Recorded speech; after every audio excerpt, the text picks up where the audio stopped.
6 अगस्त 1945 Japan के Hiroshima शहर में गर्मियों का मौसम चल रहा था। सुबह के करीब 8 बजे लोग अपने ऑफिस जस्ट पहुंचे थे और बच्चे स्कूल जा रहे थे। इसी दौरान कुछ लोगों को आसमान में अमेरिकन बोइंग B-29 जहाज गुजरता हुआ दिखता है।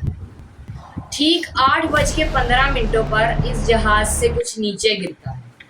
इन्होंने अपने ख्वाबों में भी सोचा नहीं होगा कि ये एक एटॉमिक बॉम्ब था। एग्जैक्टली 43 सेकंड्स बाद ये बॉम्ब नीचे गिरता है और इसके बाद पलक झपकते ही सब खत्म। शहर में मौजूद हजारों लोगों को अपनी जिंदगी के आखिरी लम्हात में बहुत तेज रोशनी दिखाई। धमाके की वजह से इंस्टेंटली एक फायर बॉल बन जाता है, जैसे एक छोटा सूरज बन गया। एक चुटकी में ही 80,000 लोग मारे जाते हैं। ये सुनकर सबसे बड़ा सवाल ये उठता है कि क्यों गिराया गया बम? इसके पीछे क्या वजह थी? आइए जानते हैं आज की इस हिरोशिमा और नागासाकी पर गिराए हुए एटॉमिक बम की कहानी।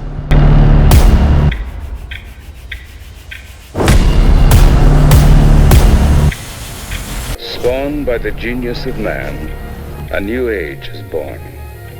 In the roar of thunder and the fire of the sun. The world will note that the first atomic bomb was dropped on Hiroshima. In this instant, Robert Oppenheimer recalls a passage from a sacred book of the Hindus. Now I am become death, the destroyer of worlds. बिस्मिल्लाहिर्रहमानिर्रहीम। अस्सलाम वालेकुम दोस्तों, मेरा नाम है वैस रियाज और आप मेरा यूट्यूब चैनल देख रहे हैं यूनिवर्सल टॉक।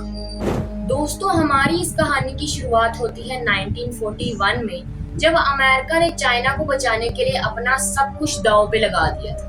हुआ कुछ यूं था कि वर्ल्ड वॉर 2 को स्टार्ट हुए 3 साल गुजर चुके थे, जिसमें एक तरफ जर्मनी, इटली और जापान थे, जबकि दूसरी तरफ नेदरलैंड्स, ब्रिटेन और फ्रांस मौजूद थे।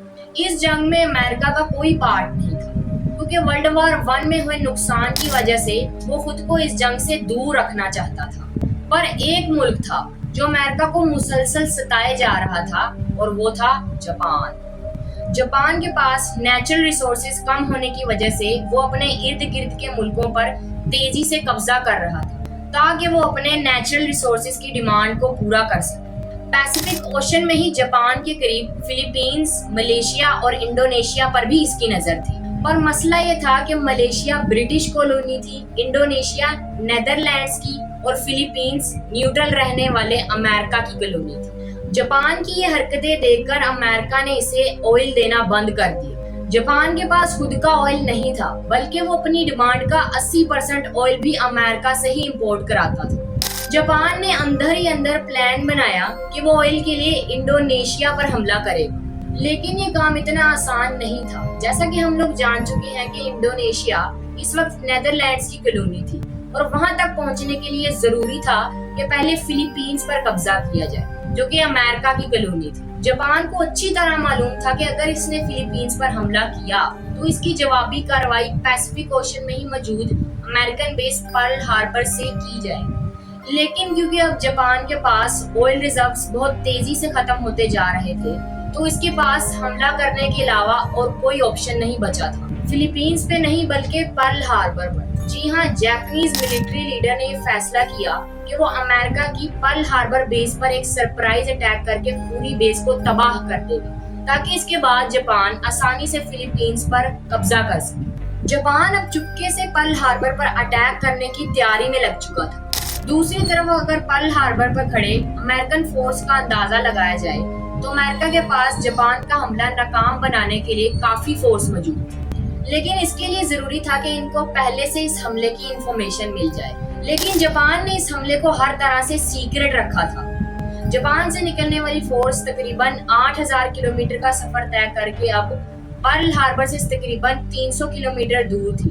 यही वो पॉइंट था जहां से एयरक्राफ्ट को हमला करने के लिए टेक ऑफ कराया गया।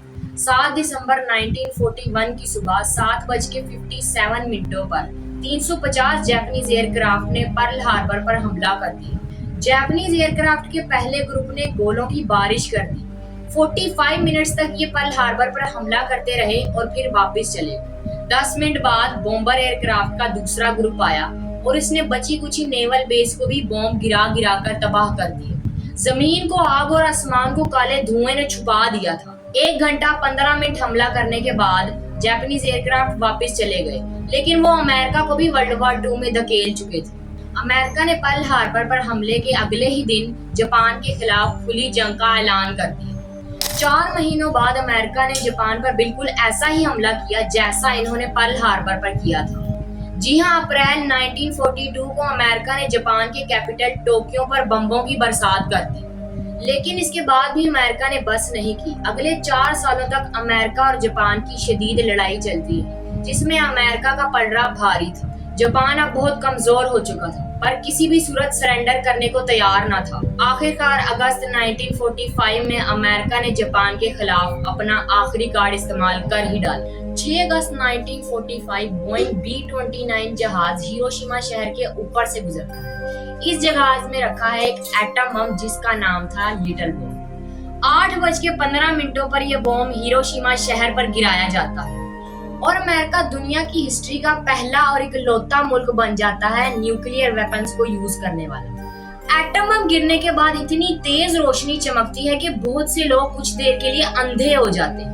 इसके एकदम बाद एक भयानक आवाज आती है जो इतनी तेज थी कि जिसने कई लोगों को बहरा कर दिया। जमीन का टेम्परेचर 5000 डिग्री सेल्सियस पहुंच गया, जिससे लोग इंस्टेंटली वेपराइज होने लगे। ये सब इतनी जल्दी हुआ कि लोग भाप बनकर उड़ गए और उनकी परछाइयां जमीन और दीवारों पर रह गई। इस तस्वीर में आप देख सकते हैं कि एक आदमी बैंक की सीढ़ियां चढ़ रहा था।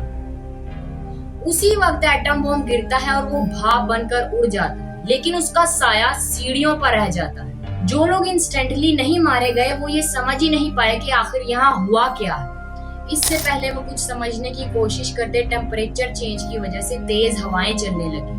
कुछ मिनटों बाद हवाएं कम हुई तो लोगों ने आसमान की तरफ देखा तो इन्हें सिर्फ आसमान में काला टॉक्सिक डस्ट नजर आया। बचे हुए लोगों की खाल उतरने लगी और लोग प्यास से तड़पने लगे। ब्लास्ट के तकरीबन आधे घंटे बाद बारिश आने लगी।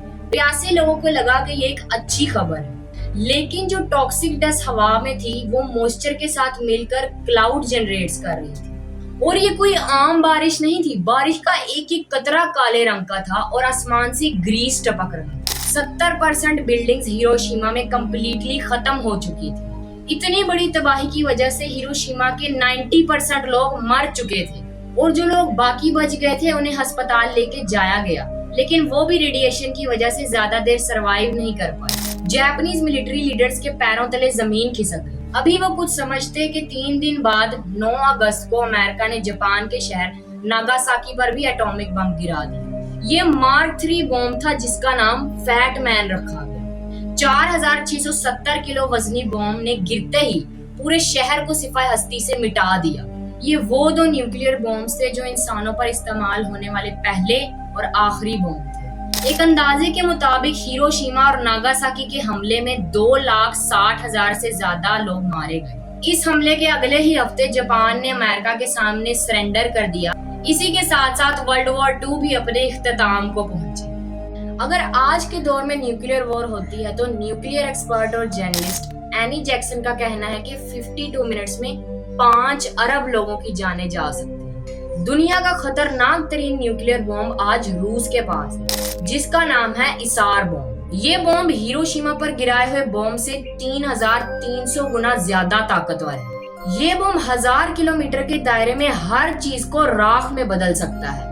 आपको क्या लगता है दोस्तों, ऐसे बम बनाना जिससे इतना जानी और माली नुकसान हो, क्या ये सही है? अपनी राय कमेंट बॉक्स में जरूर दें। Thank you and subscribe.